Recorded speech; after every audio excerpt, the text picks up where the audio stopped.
Sudah terlihat?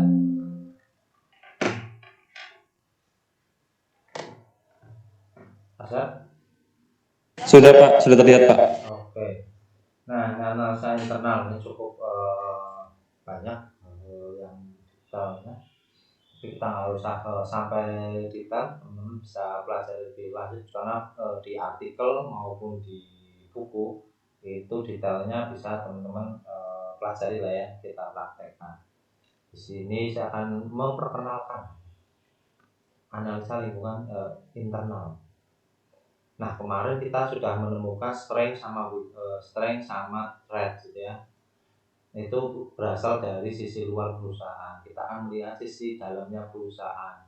Sisi dalam perusahaan yang nantinya akan menghasilkan sebuah kekuatan ataupun kelemahan. Kekuatan jika variabel internal yang dievaluasi mampu menjadikan perusahaan memiliki keunggulan tertentu dibanding dengan pesaingnya. Kalau kelemahan sebaliknya ya, tidak mampu jika perusahaan tidak mampu mengerjakan sesuatu yang ternyata dapat dikerjakan dengan baik.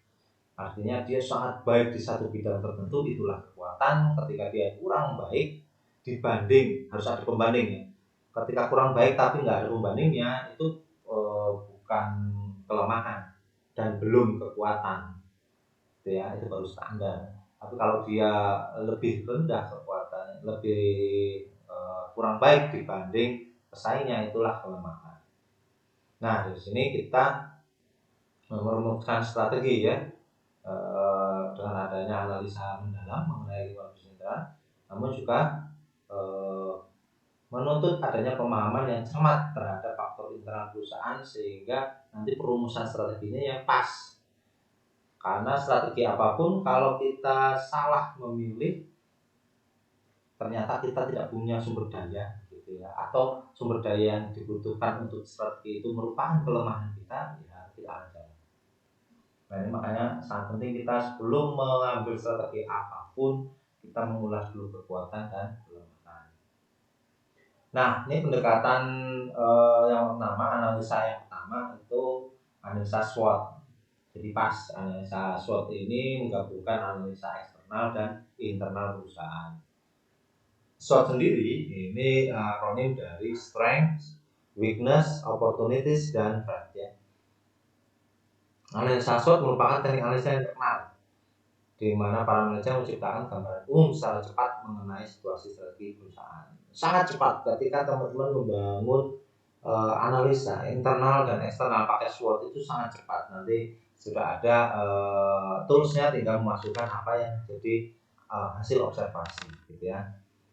Nah, SWOT ini didasarkan pada asumsi bahwa strategi yang efektif diturunkan dari kesesuaian yang baik antara sumber daya internal yang berisi kekuatan dan kelemahan dengan situasi eksternalnya, peluang dan ancaman. Jadi kelemahan dan ancaman itu juga penting untuk membangun strategi, tidak hanya kekuatan dan kesempatan. Dari pengolahan SWOT ini ya, jadi kesesuaian yang baik akan memaksimalkan kekuatan dan peluang perusahaan serta meminimalkan kelemahan dan ancaman. Ketika pengolahan yang baik antara masing-masing variabel itu akan bisa menghasilkan strategi yang baik. Nah, lebih dalam dari analisis SWOT ya, yang pertama kita ke kekuatan.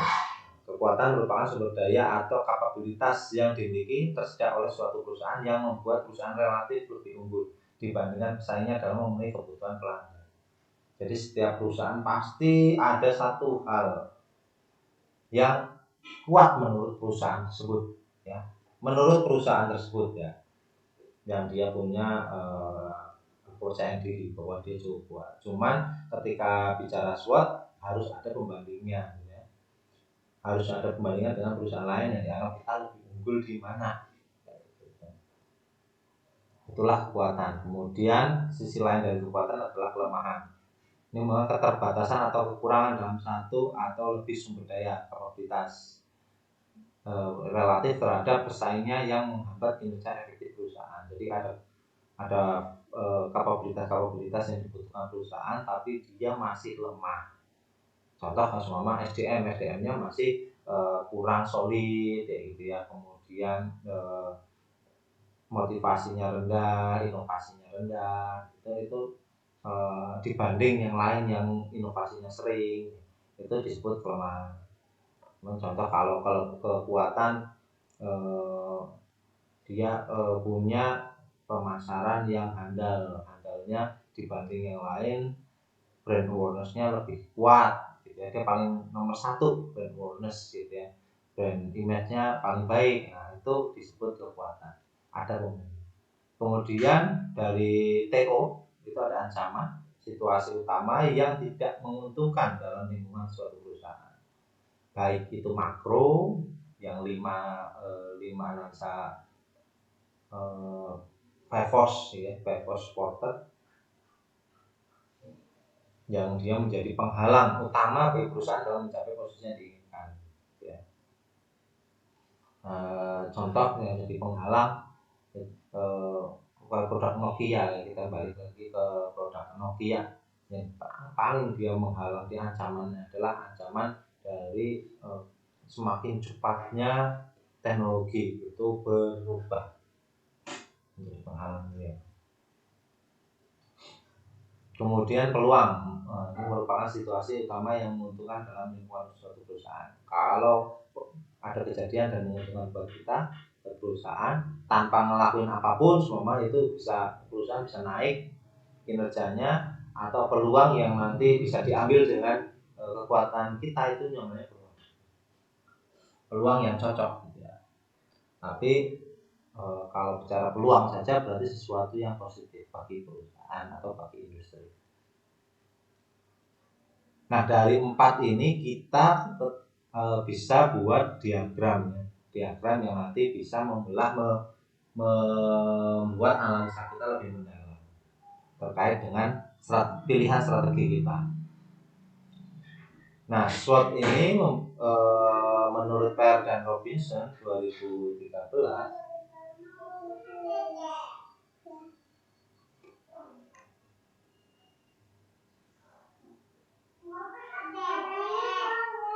diagram analisis SWOT ya.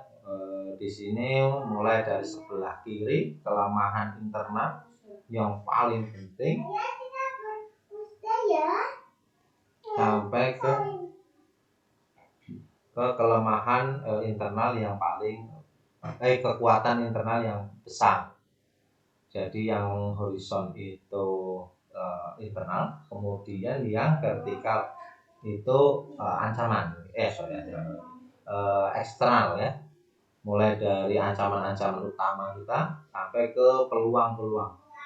Nah, di sini ada titik ya. Nah, titik ini akan membelah menjadi 4 kuadran. Kuadran yang pertama ini kuadran yang terbentuk atas peluang yang ada ditambah dengan kekuatan.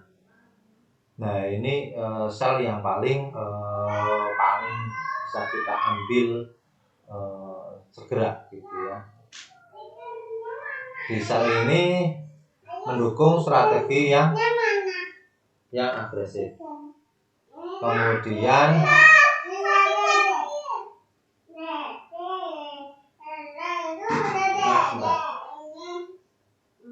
Kemudian untuk yang sel kedua ini mulai dari kekuatannya, dilihat dari kekuatan dan ancaman. Nah, ini strategi rekomendasinya adalah mendukung kondisi ini, mendukung strategi diversifikasi. Kemudian yang ketiga, di mana peluang lingkungan ditambah dengan kelemahan internal, ini mendukung strategi yang berorientasi pada perubahan. Ada peluang, tapi kita lemah di situ, ya sudah saatnya berubah. Kita tidak bisa berhenti, gitu ya.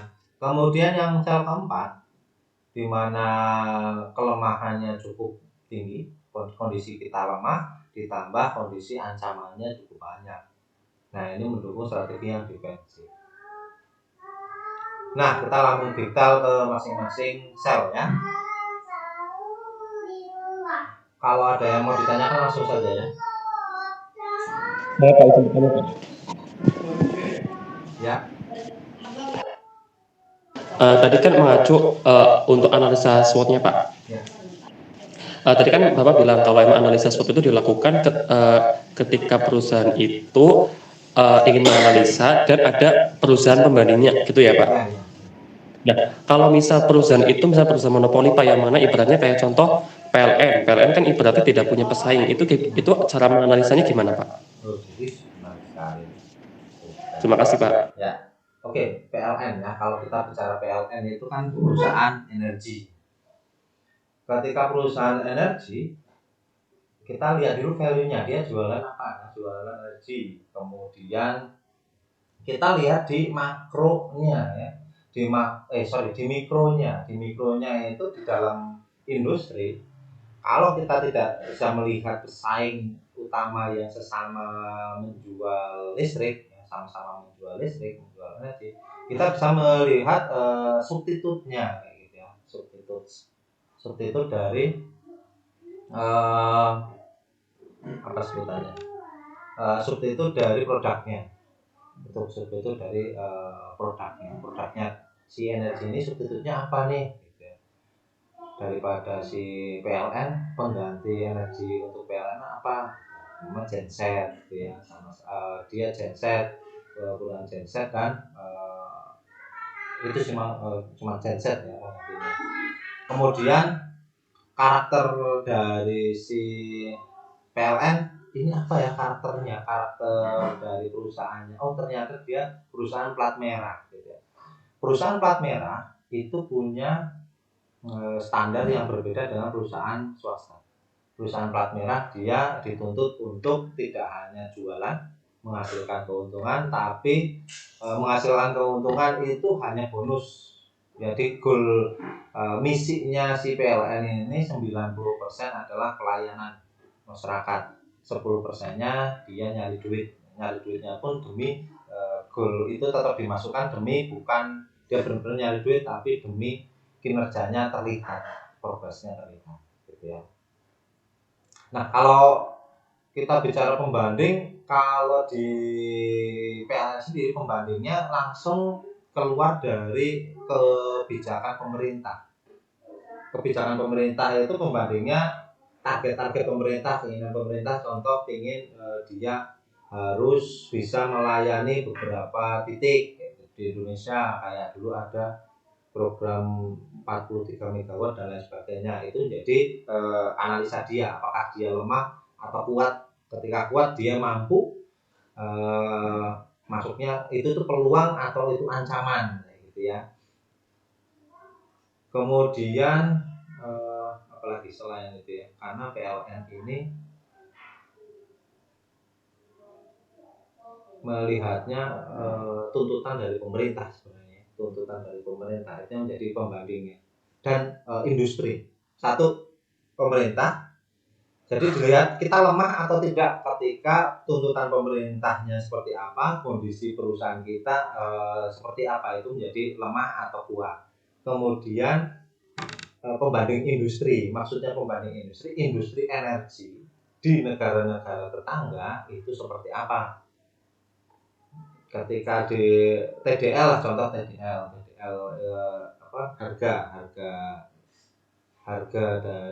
harga sama keterjangkauan ya. Harga dari listrik itu dibanding Malaysia, negara-negara yang mirip itu kita lebih tinggi atau lebih rendah.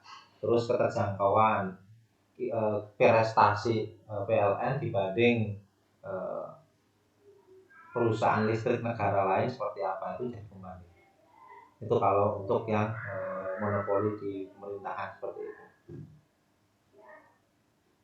Jadi punya gambaran Mas? Oke Pak, ada Pak. Ada ya. Pak.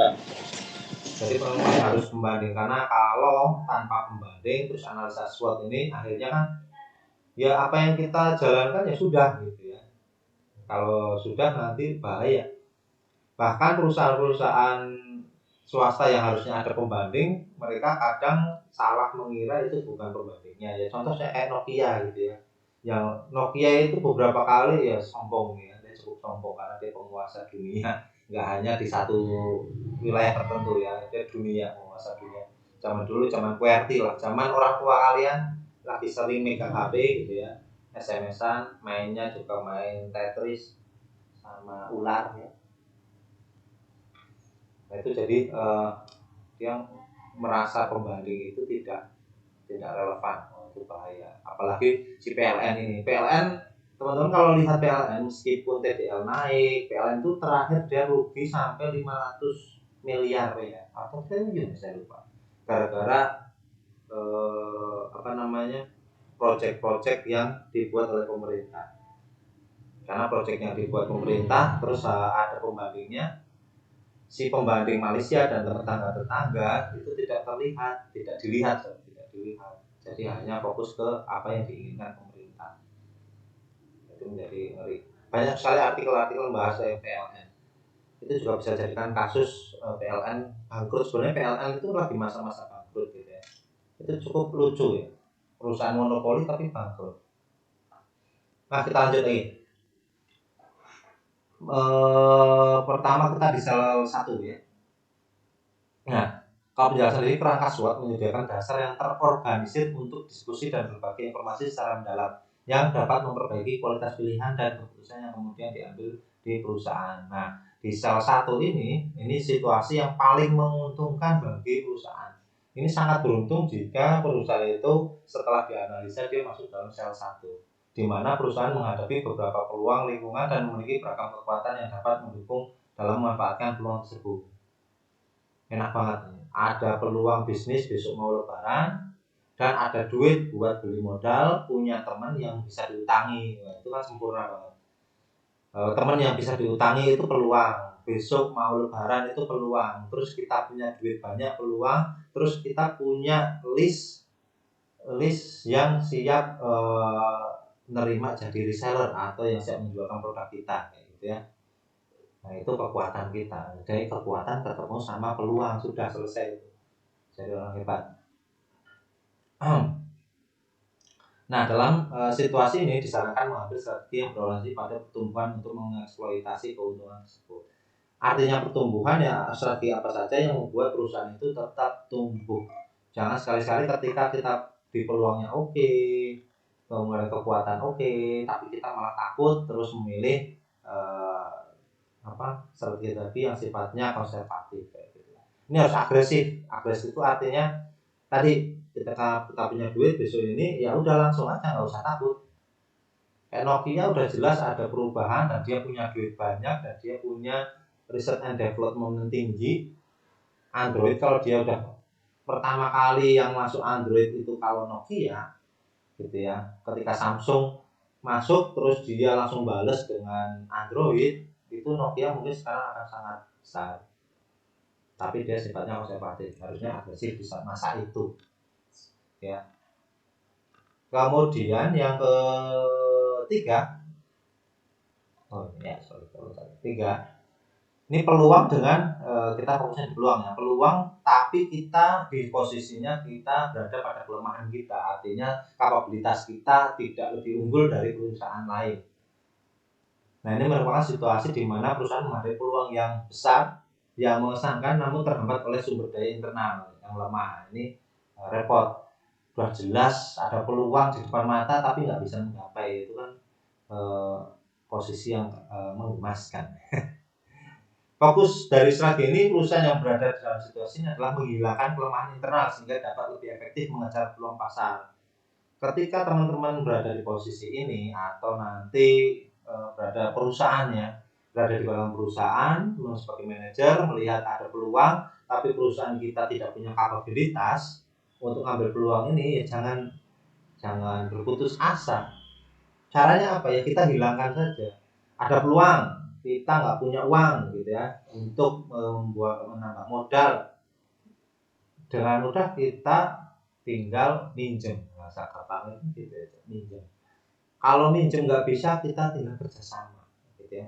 Kerjasama kita nggak bisa, ya pokoknya piye caranya biar peluang itu diambil meskipun keuntungan yang kita dapat kecil. Kalau kita minjam, keuntungan kita akan berkurang dengan biaya peminjaman gitu ya. Kalau kita kerjasama dengan perusahaan lain, biaya keuntungan kita berkurang karena dibagi dua.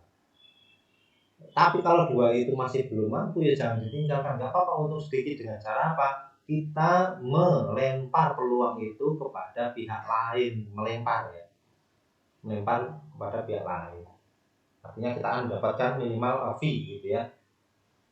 Minimal kalaupun kita uangnya hilang gitu, nggak dapat apa-apa, kita sakonkan bahasanya, kita tetap vendorkan ke perusahaan lain, tapi namanya tetap nama kita, gitu, nama perusahaan. Itu tadi, jadi kita tetap bisa ngambil kelemahan kita untuk memenuhi itu hilang, dan masih kita dapat keuntungan. Keuntungannya apa? Keuntungannya merek gitu, brand kita gitu ya, yang terkenal. Kemudian kita lanjut ke sel kedua. Ketika kekuatannya besar, tapi yang kita hadapi bukan peluang, tapi ancaman. Tapi dengan ancaman ini kita masih punya kekuatan. Nah, situasi ini perusahaan memiliki perusahaan dalam saya menghadapi situasi yang tidak menguntungkan. Kita punya kekuatan tapi kondisinya tidak menguntungkan. Nah, situasi ini harus dicari strategi untuk menggunakan sumber daya dan kompetensi yang kuat untuk membangun peluang jangka panjang pada pasar produk yang lebih menjanjikan. Ancaman itu seperti ombak atau seperti hujan lebat gitu ya, mau banjir. Pasti ada kalanya dia surut. Jadi ketika kita punya kekuatan, melihat ada ancaman, yang kita fokus bukan di aduh gimana nih ancaman ya, kita harus hadapi ancaman ini seperti apa enggak. Yang kita lakukan adalah kita melakukan namanya metode helikopter view. Helikopter view itu kita coba untuk helikopter, kalau teman-teman lihat helikopter gitu ya, kalau teman-teman melihat dunia dari helikopter itu kan semuanya kan kecil gitu ya, semua kan terlihat lebih jelas gitu ya. Tapi kalau teman-teman melihat dari jarak dekat itu kan kesannya yang kita lihat hanya itu gitu ya. Nah, kalau kita melihatnya hanya ancaman ya ancaman, kalau kita mundur lagi di balik ancaman itu pasti ada peluang-peluang jangka panjang. Jadi kadang perusahaan memilih untuk peluang ini ada ancaman, kita akan merugi nggak apa-apa, yang penting kita tetap stay pada jalur kita mengambil peluang jangka panjang. Contoh anggap aja pandemi gitu ya, pandemi dengan digital, ini ancaman nih, pandemi akan bangkrut segala macam. Kalau kita melihat ini akan ada pergeseran dari yang fisik ke digitalize gitu ya, kita bangun aja fokus di situ. Kita pandemi tetap turun penjualan, tapi kita fokuskan R&D untuk 2-3 tahun sehingga kita bisa kapabilitas digitalnya kita semakin baik. Nah, gitu. Kemudian untuk yang sel keempat, situasi yang paling tidak menguntungkan. Ini perusahaan sudah lemes, sudah posisi kita lagi, kalau hal-hal menyangkut ancaman itu tuh kita lemah banget gitu ya. Nah, itu yang paling tidak menguntungkan. Nah, ketika di sini membutuhkan strategi yang dapat mengurangi atau mengarahkan kembali keterlibatan dalam produk atau pasar yang telah ditelaah melalui analisa SWOT. Jadi kalau kita sudah benar-benar lemah ancaman gitu ya, analoginya seperti perusahaan itu benar-benar mau tenggelam. Ketika mau tenggelam, apa yang harus dipikirkan? Udah nggak mikirin profit, udah nggak mikirin jual gimana ya, mikirnya gimana caranya hidup. Nah, yang penting hidup gitu. Kalau orang mau tenggelam itu kan menggapai apapun yang penting bisa kepegang dan dia bisa bertahan nggak sampai tenggelam. Nah, itulah perusahaan apapun. Jadi kita fokus ke kita jualannya jualan apa sebenarnya, orang apa kita punya customer yang loyal, apa kita punya produk yang masih bisa bertahan di industri, di pasar. Nah, kita pegangnya begitu. Semua sumber daya dikerahkan ke yang kita punya saja. Gitu. Itu ketika kita benar-benar ada ancaman, kita lemah gitu ya. Contoh perusahaan-perusahaan retail besar, dia kelemahannya adalah dia membutuhkan orang yang datang impulsif ya, pembelian impulsif barang, dia penjualannya tinggi. Tapi ancamannya ya ini pandemi gitu ya. Pandemi orang nggak mau datang, social distancing, nggak boleh keluar. Sudah dia akan rontok semua. Tapi dia masih punya aset, masih punya produk yang bisa dijualnya. Itu dia fokus dan dia masih punya database pelanggan. Nah, mungkin dari situ dia tetap bertahan. Dia punya rekanan untuk join bisnis. Yang penting karyawannya tetap kerja. Nah itu mungkin bisa dipakai. Contoh itu yang defensif seperti itu. Namun ada keterbatasannya ya, meskipun kesannya wah SWOT ini sempurna, ini langsung kondisi apapun kita bisa hidup, tapi ini ada keterbatasannya. Yang pertama, dapat terlalu menekankan kekuatan internal dan menganggap remeh ancaman eksternal. Jadi kalau wah ini ancaman internal kita punya kekuatan, sekarang kayak remeh. Bersifat statis dan beresiko mengabaikan kondisi yang berubah. SWOT itu kan melihat secara umum besar gitu ya. Kadang kondisi berubah, SWOT jarang di update. SWOT itu harusnya dinamis. SWOT itu bergerak terus gitu ya. Kadang kemarin yang dianggap kelebihan menjadi kelemahan. Tadi ya contoh apa? GSM yang dianggap kelebihan kalah dengan GMA atau Android gitu ya, iOS gitu ya. Dapat terlalu menekankan pada satu kekuatan atau elemen strategi. Kekuatannya kita nemu banyak nih. Nah, dalam nemu banyak ini ketika kita milih satu, akhirnya kita fokus doang di situ gitu ya. Kadang itu sudah nggak relevan, tapi kita sudah terlalu fokus dengan satu kekuatan. Kemudian suatu kekuatan tidak selalu menjadi sumber keunggulan kompetitif. Kekuatan hanya sekedar kekuatan tidak menjadi sumber kompetitif. Maksudnya keunggulan kompetitif itu keunggulan bersaing dengan industri atau pasar perusahaan lain. Maksudnya ketika kekuatan kita sudah tidak relevan lagi dengan kondisi pasar. Kekuatan Nokia yang tahan banting, dia dibanting dari ketinggian berapapun masih bisa nyala lagi, paling ambrol ditempel lagi, nyala lagi. Itu sudah tidak relevan ketika ada produk Cina yang murah, canggih, gampang rusak beli lagi, itu menjadi habitnya orang. Akhirnya orang nggak beli awet tapi elek males gitu ya. Akhirnya kan kekuatan itu menjadi kelemahan dia. Nah itu SWOT. Tapi analisa untuk internal tidak hanya SWOT, ada lagi yang disebut analisa rantai nilai atau value chain. Yang ini pertama kali dirumuskan oleh Michael Porter yang pembuat Piper Porter yang kemarin analisa eksternal. Jadi analisa rantai nilai menggambarkan cara untuk memandang suatu perusahaan sebagai rantai aktivitas yang mengubah input menjadi output yang bernilai bagi pelanggan. Nah ini titiknya adalah namanya rantai ya, kemudian nilai ya. Perusahaan itu kan mengambil sesuatu biasa akhirnya jadi bernilai. Batu biasa akhirnya menjadi emas, batu biasa akhirnya nemu jadi berlian gitu ya.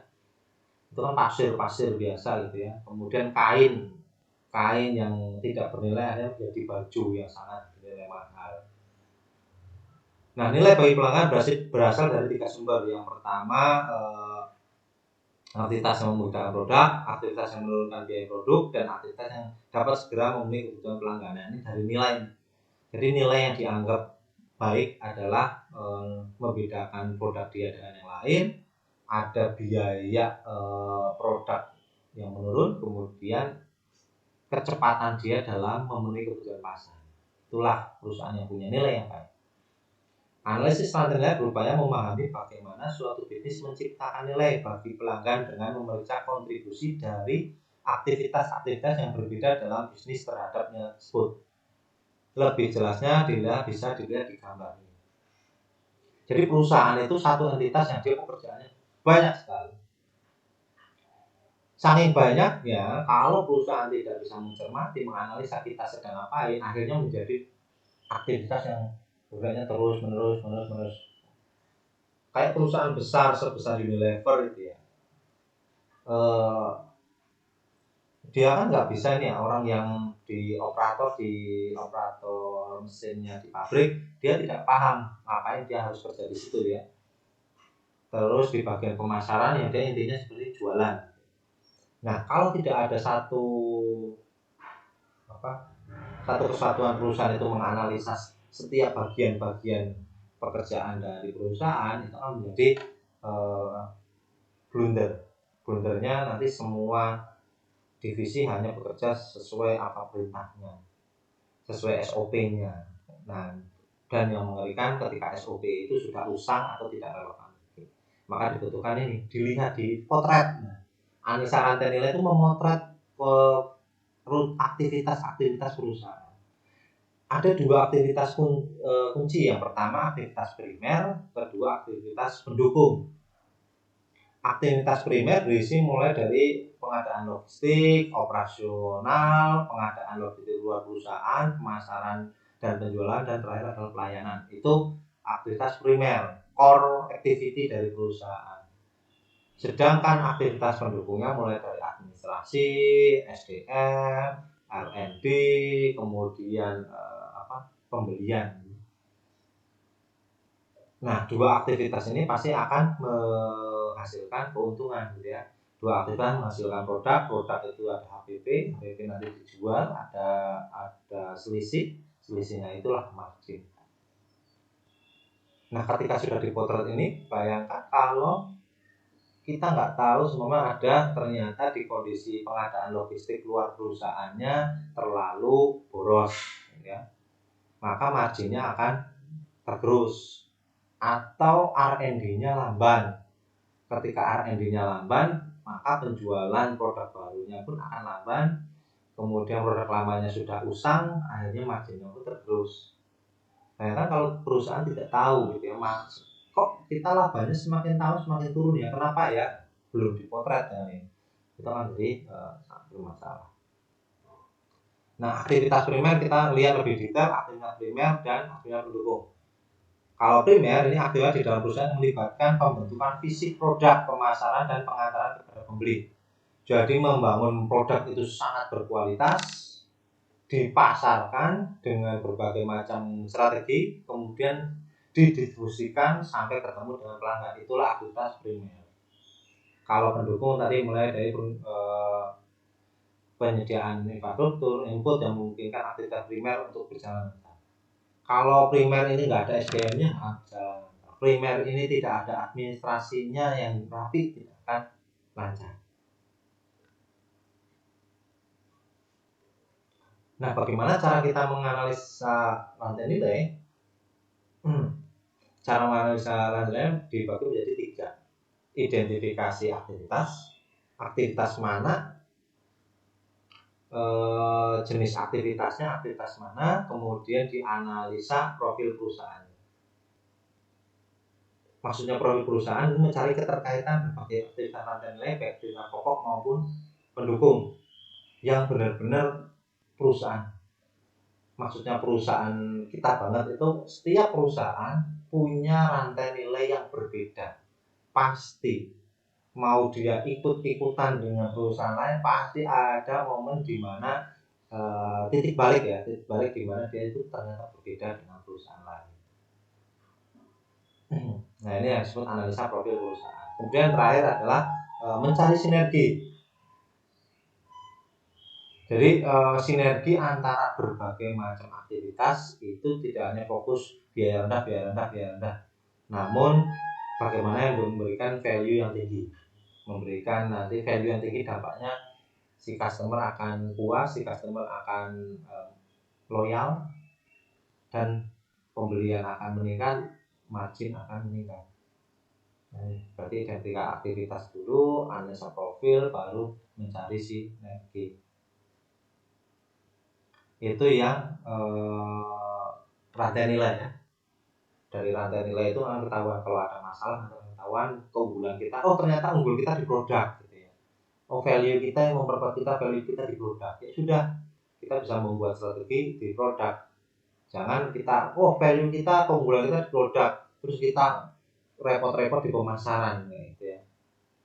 Oh, ternyata keunggulan kita di pemasaran, produk kita ternyata jelek, tapi pemasaran kita baik. Sudah, kita jangan langsung memfokuskan kepada, kita jeleknya di produk ini enggak. Kita fokus di pemasaran sambil kita memperbaiki produk kita, tapi jangan sampai fokusnya ke produk. Yang selanjutnya dianalisa 3 lingkaran. Masih cukup banyak, jadi teman-teman kalau mau ada yang ditanyakan silahkan ditanyakan. Tapi ini materi sangat penting, jadi mau nggak mau ya tetap saya sampaikan perlahan satu demi satu. Analisa 3 lingkaran. merupakan teknik analisa internal di mana para penyusun strategi memeriksa kebutuhan pelanggan, penawaran perusahaan, dan penawaran pesaing untuk lebih jelas mengartikulasikan apakah yang menjadi keunggulan kompetitifnya dan bagaimana perusahaan membedakan dirinya dengan para pesaing. Jadi intinya di sini ada 3 lingkaran. Nah, 3 lingkaran ini mulai dari lingkaran penawaran perusahaan. Perusahaan akan menawarkan sesuatu value pada konsumen. Kemudian ada lingkaran kebutuhan pelanggan. Di sini akan bersinggungan. Bersinggungan ini maksudnya adalah ketika apa yang ditawarkan sesuai dengan kebutuhan pelanggan itu akan masuk di sini, gitu ya. Ini kebutuhan pelanggan ini yang lain tidak akan masuk, artinya kebutuhan pelanggan tidak sesuai dengan produk yang kita tawarkan.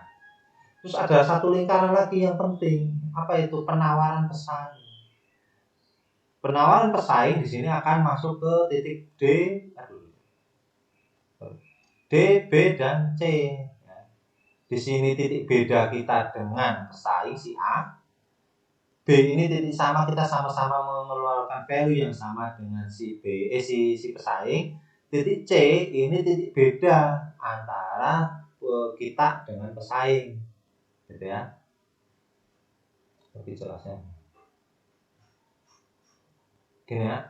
Jadi artinya ketika kita posisinya di A, ini keunggulan kita dibanding pesaing. Karena apa? Karena kita menawarkan produk yang dimau oleh kebutuhan pasar dan pesaing tidak bisa memenuhi. Gitu. Tapi kalau di titik F ini kita belum bisa memenuhi kebutuhan pasar dan kita punya ini berbeda dengan pesaing tapi tidak sesuai dengan pasar. Ini bukan keunggulan. Makanya teman-teman kalau bilang, wah kita mah beda dengan pesaing, kita punya inovasi yang baru. Inovasi kita mau jualan apa keripik ya, ada PKM ya, PKM-nya baru. Kita pokoknya bikin keripik kaktus. Yang lain kan keripiknya biasa, kita keripiknya kaktus. Beda, nggak ada yang pernah bikin keripik kaktus. Nah pertanyaannya, apakah keripik kaktus itu masuk dalam lingkaran ini besar ini atau tidak? Kalau ternyata tidak, masuknya di F, di akhirnya inovasi kita jadi nggak guna buat perusahaan, buat konsumen, gitu ya.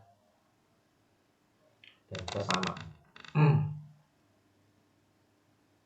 Kemudian kita lanjut ke analisa internal, membuat perbandingan ya, berarti analisa keempat ya.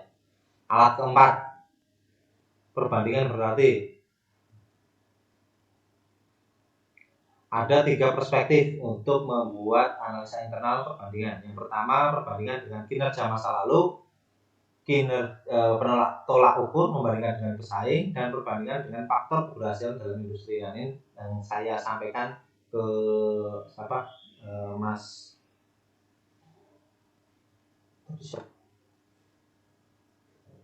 Azhar ya, dari tahun PLN ya. Ini paling cocok PLN pakainya sih ini analisa internal. SWOT itu hanya untuk awal-awal, karena banyak kelemahannya. Kelemahan SWOT kalau untuk PLN itu cukup banyak kelemahan. Makanya analisa SWOT kita jadi tetap nggak jalan. Karena bandinginnya dengan dengan pesaing pernah nggak bersaing. Kinerja masa lalu udah jelas, berarti pengalaman masa lalu kita kinerjanya tambah tumbuh apa turun. Turun yang bagian mana, alasannya apa, itulah kelemahan. Kemudian tolak ukur perbandingan dengan pesaing, ya jelas kalau pesaingnya dia melakukan kinerja seperti apa, kita seperti apa, kita bandingkan dengan bagaimana market share yang kita dapatkan. Pesaing melakukan strategi A, kita strategi B. Kemudian dari dampak A dan B ini pesaing bertambah market share-nya, kita kok berkurang market share-nya, berarti strategi kita yang lemah. Berarti itu kelemahan kita. Kemudian perbandingan dengan faktor keberhasilan industri ya. Jadi dalam industri itu faktor-faktor utamanya apa saja, itu pasti setiap industri ada. Industri makanan, faktor utamanya apa? Ya makanannya enak. Aduh, enak relatif, gimana ya? Makanannya bisa dimakan. Tidak bikin orang benak ya. Tidak bikin orang terus kurang dibanding harganya jadi terlalu mahal gitu ya. Itu industri. Ketika enak kan jadinya enak, banget itu nanti relatif, tapi yang bisa dimakan itu harus wajib gitu ya. Kalau sudah nggak bisa dimakan makanannya yang bikin orang langsung enak gitu ya, itu pasti nggak lakunya meskipun nggak ada pesaing gitu ya. Terus yang kelima, analisa siklus hidup produk. Nah, ini melihat sisi perusahaan dilihat dari, karena kan perusahaan punya produk yang banyak. Contoh Unilever itu produknya ratusan. Nah, setiap produk itu pasti ada siklus hidupnya. Siklus hidup yang mana saja dia berada, disitulah dia akan berbeda kondisinya dan berbeda juga strateginya. Tahap perkenalan ini bisa dibaca, menumbuhkan kompetensi, menciptakan kesadaran, mengembangkan pasar gitu ya. Kemudian seiring dengan sumber daya untuk menutupi kerugian awal. Bisnis keluar pasti rugi, dijamin rugi. Kenapa? Karena kan modalnya sangat besar, investasi di awal besar, terus penjualannya kan juga langsung, keuntungannya nggak mungkin minta besar, berarti keuntungannya yang di standar, keuntungan standar industri itu tidak bisa menutupi investasi yang keluar. Tahap pertumbuhan, pasar sudah mulai meningkat, yang baru tadinya kenal sudah bonusnya udah tinggi, udah mulai laris gitu ya. Pasar kedewasaan, pasar melambat secara signifikan, artinya produknya, contoh produk Unilever itu banyak sekali produk-produk yang sabun gitu ya, itu sudah jenuh gitu ya, sabun yang udah akhirnya itu akhirnya orang sudah, kalau pilih sabun ini nggak ada ganti yang ini, ganti yang ini, itu udah